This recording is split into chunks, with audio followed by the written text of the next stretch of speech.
Международном выставочном центре города Ирлянь завершился торгово-инвестиционный форум и выставка, работа которых была направлена на активизацию регионального сотрудничества по экономическому коридору России, Монголии и Китая. Форум проводится в 11-й раз, организуется после 4-летнего перерыва из-за последствий пандемии. Руководитель делегации из Тувы Буян Тагаланов в рамках форума презентовал возможности и перспективы Республики Тува для дальнейшего сотрудничества с Китаем и Монголией. 25,6% в среднем по Российской Федерации.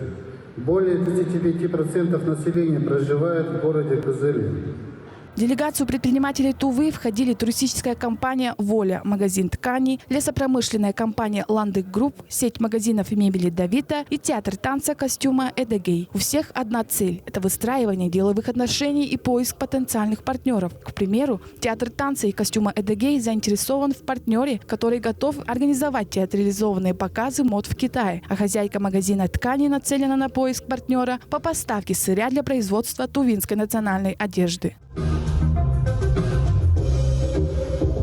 Участие в форуме – это хороший опыт для предпринимателей Тувы. В рамках выставки-ярмарки участники познакомились и обменялись деловыми контактами и предложениями по сотрудничеству с коллегами из Китая и Монголии. Руководитель туристической компании ООО «Воля» Ольга Ворона и директор международной туристической компании «Илин» Цзан Цяохун подписали соглашение о сотрудничестве. В дальнейшем они планируют организовать международный туристический маршрут Тыва, Монголия, Китай. Напомним, что организатор поездки – Центр кластерного развития Фонда поддержки предпринимательства республики. Поездка стала возможной благодаря участию в национальном проекте «Малое и среднее предпринимательство» и поддержка индивидуальной предпринимательской инициативы, а также при поддержке правительства Республики Тыва и Министерства экономики.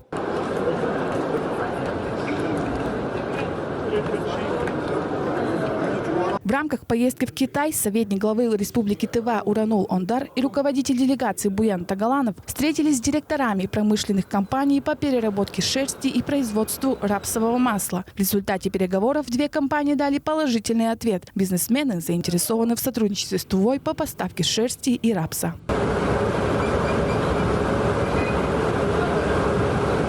Участники тувинской делегации также побывали в многостороннем автомобильном контрольно-пропускном пункте Ирлянь на границе Монголии и Китая для обмена опытом. В Туве сейчас идет реконструкция пункта пропуска Баршоу и Хандагайты. В результате этого можно будет перевозить через границу товары, задекларированные не только на территории Монголии и России, но и в третьих странах. Гюзель Кунзет, Азамат Очур, Тува 24.